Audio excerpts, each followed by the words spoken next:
Hello Internet and welcome to my humble weekend project. We are now working on the BMW Isetta 1957 as always.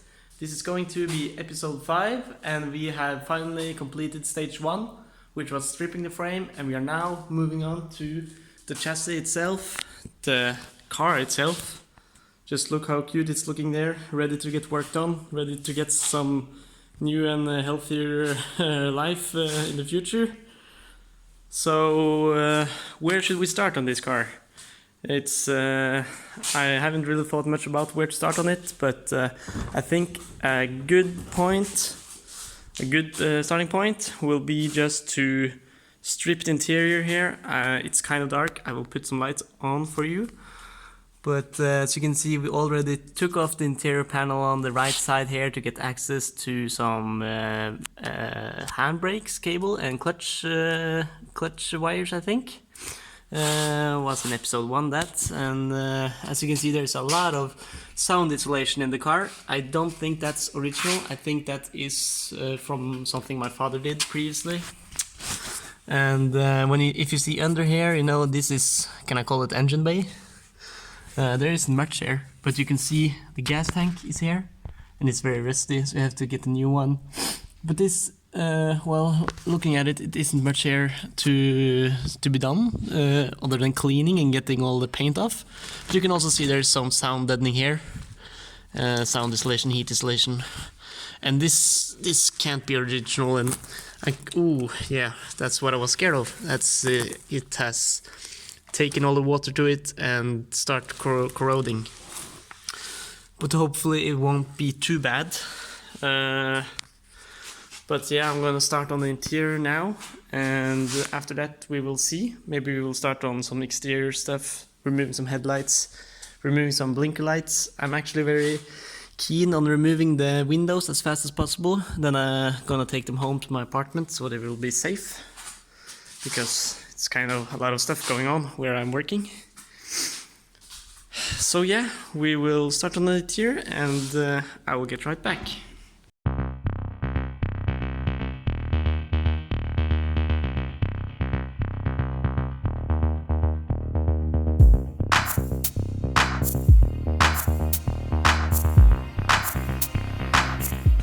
Okay, so I don't know where I read this, but I think I read somewhere that mouse poo is not good to breathe in, and well, looking at this,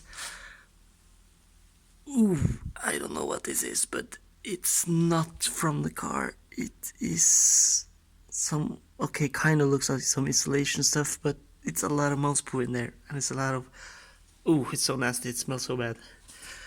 But it's something I think I'm just gonna vacuum it out. But that's definitely not good to breathe in. So yeah, that's pretty nasty.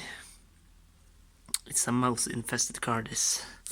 Oh, looking at it, there's the fuse box. Looking in very good condition.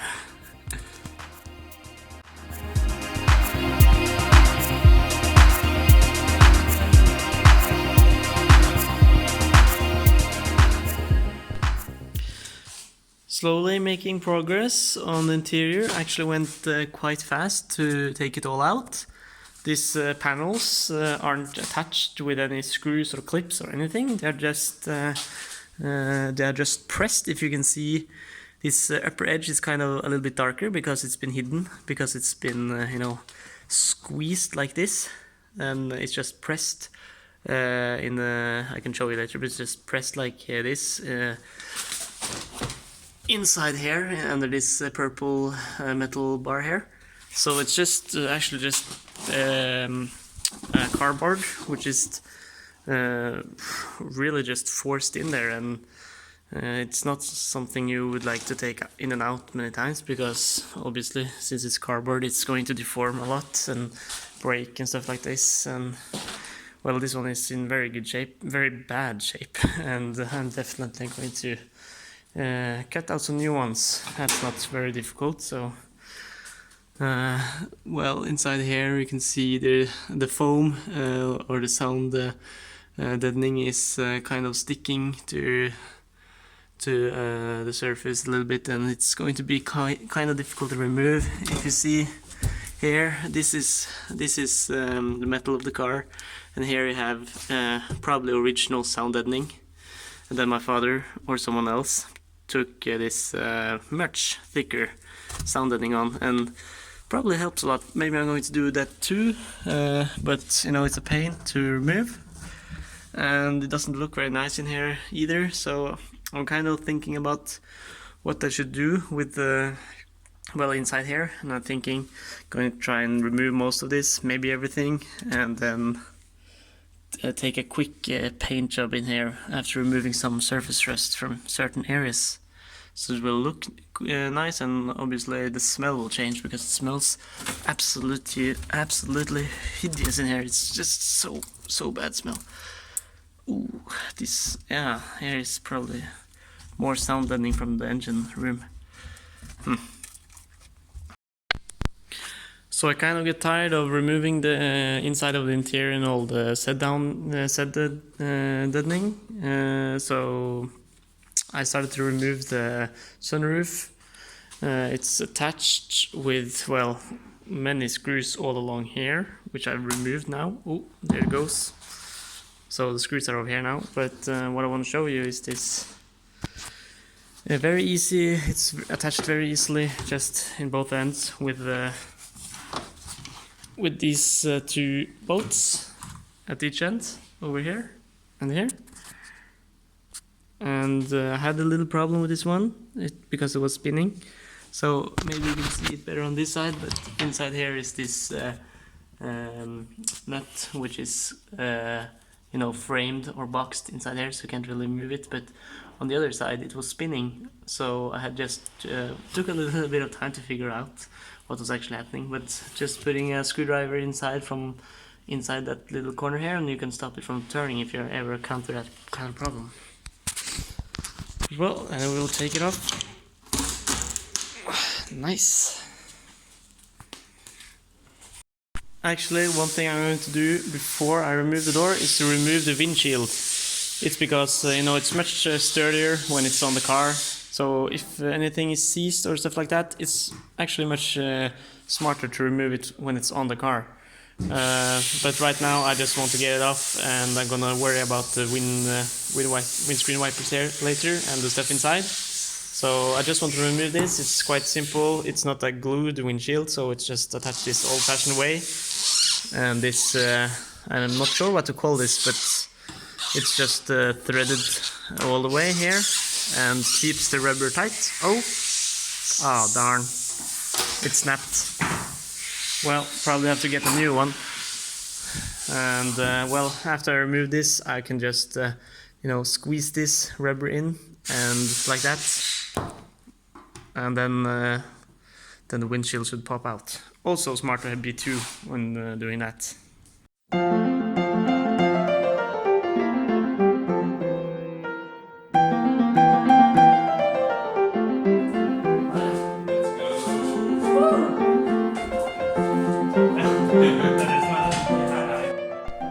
So there it is, the windscreen is out. It was much simpler job when you were two guys. Much easier for me to just push the rubber in, and Hans could just pull it in, and well, then there was no danger of putting stresses on the windscreen and stuff like that. So definitely recommended to just do it two persons. And well, the only thing on the I have to remove now to get the door off is the little dashboard here, and luckily it's it looks like it's all in one unit, so you can see all the wiring comes in here, and it goes in this well, I'm not sure if this is original or if this is just a shower hose or something. Kind of looks like it, but anyway, that's all the wiring that comes up to it, and it's attached with a bolt here, and it's hinged. And the same on this side. I have already removed this one, so now it's just to remove this nut here, and I can take out the bolts, and should get the dashboard out, and also the wind screen wipers engine here, the green one, does have one wire coming to it, so just remove that one and the door should be free. So the dashboard is out, and it's just laying there, and when you remove it, you also remove the damper, and then you know, the door will just fall down on you, so be careful with that. And I've loosened both the nuts up and at the bottom here on this, so it's now free. It was kind of rusted there, so just had to shock it a little bit with a hammer, but now it should come right off. So this is goodbye for this look for now. It's going to be a long time before this door comes on again.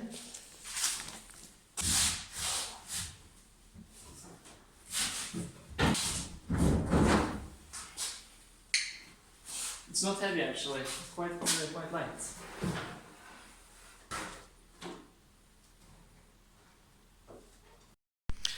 So removing the side windows here, it's pretty much the same technology, if I can call it that, which was on the front window. It's the classical bead here, which is put in, which pushes the rubber here out. So this one is quite thick and goes on the inside here. So I have to remove that one, which goes all the way over here. Maybe I have to take this off to get it off, or maybe I can just pull it. But yeah, we'll just continue. Yeah, it comes out like that. So I'll just try and pull this out, and this I was correct about the chrome here, so it's popped in place down here. So I can't really remove it before I have removed the windows. So I'm thinking that this side window here, well, I just have to try and pull out the rubber, and hopefully this will somehow slide out when the rubber is out. So that was actually much easier than the front windscreen. You can see the two rubbers are here, and this is the bottom one, which was laying here, and all I have to do is just slide the window backwards, and then you could actually just pull this right out. And once those were out, there was plenty of room to wiggle the windscreen out. And I think the same goes for this one. So you can see there's still some rubber left here. I'll just, and also, the beam here, I'll remove this one, and I will lube it up and try to wiggle it carefully, and then this is gonna slide out just the same way. And of course doing the same on the other side. So there we are, the windows are removed. There's no more windows or blinker lights or not here anymore. We have removed the trim, and right now I'm trying to figure out the electrical wiring here so I can disconnect it as well. And the fuses here, or this connection point, is just screwed to the wheel arch right here, and it's going over to this this place down here, which is the same. So just remove these 2 points, and the ground is coming over here, which is going to the battery, which is supposed to be here. And then we have this little control box unit, which I'm going to remove. It has some bad screws, so that may take some time. And also going to remove, right now I think I'm just going to remove this, the gear lever change. So that seems very nice and easy. Just remove the lock nut right here. And or actually, looking at it now, I'm actually going to remove these 3 bolts here. That's holding everything in place, and you can see this is kind of complicated, this mechanism, it's very easy to get lost in how it was if you dismantle everything. So I'm just gonna remove as much as possible as a unit. So, and also if you look around here, this is kind of a bad sign. You can see this is like the wheelhouse, and you can see all the screws going around here, and clearly there has been some damage here, probably some rust damage. You can see with the camera in here, and someone has just patched a metal plate from underneath. So that's a little bit of a bummer. That's gonna require some rest repair, but at least it's not too difficult to fix. It's quite hidden, so it should be okay. Okay, I'm gonna start with this lever right here. So I finally decided to get the car up on some jack stands to get a little bit easier workspace. And now the wiring is pretty much disconnected from everything. It's only some stuff here which is going through this hole and into the engine room, and this is the wiring that goes to, you know, some engine stuff and brake lights and all of that. You can see it's coming through here, went up here, and you know, it's going the rest of the way here. You can see it going to different places here, to the rear lights and stuff. And well, something more interestingly than the wiring is all this sound insulation here, which has caused some rust quite a lot of places. So you can see I've removed all the sound insulation from underneath here. There's quite a lot, and well, it has, I'm not sure how bad the rust is under here yet, but you can definitely see that there is been a lot of rust corrosion under this sound insulation here, and probably has taken a lot of water to it when it was used. So, well, probably not the best idea to do it like this. This can't be original at all. But yeah, I will just continue removing everything here, and then we will remove the rear lights, and then this chassis should be, well, I have to make a trolley to get it all clean, but it's ready for cleanup after that. So when fixing around a little bit under here, I realized I had a friend which is living here too, and I think it's time for him to move out. I'm just going to ask him nicely. Yes, I think that should be okay. Okay, so I've been working a few hours now, and as you can see, the car is pretty much complete for every component now. I've gotten the electrical wiring out without cutting anything, so that's nice. And here's the rear tail lamps. You're supposed to take out this nut here so you can take them out easily, but you know, so rusty and so nasty in there, I just broke off these brackets instead.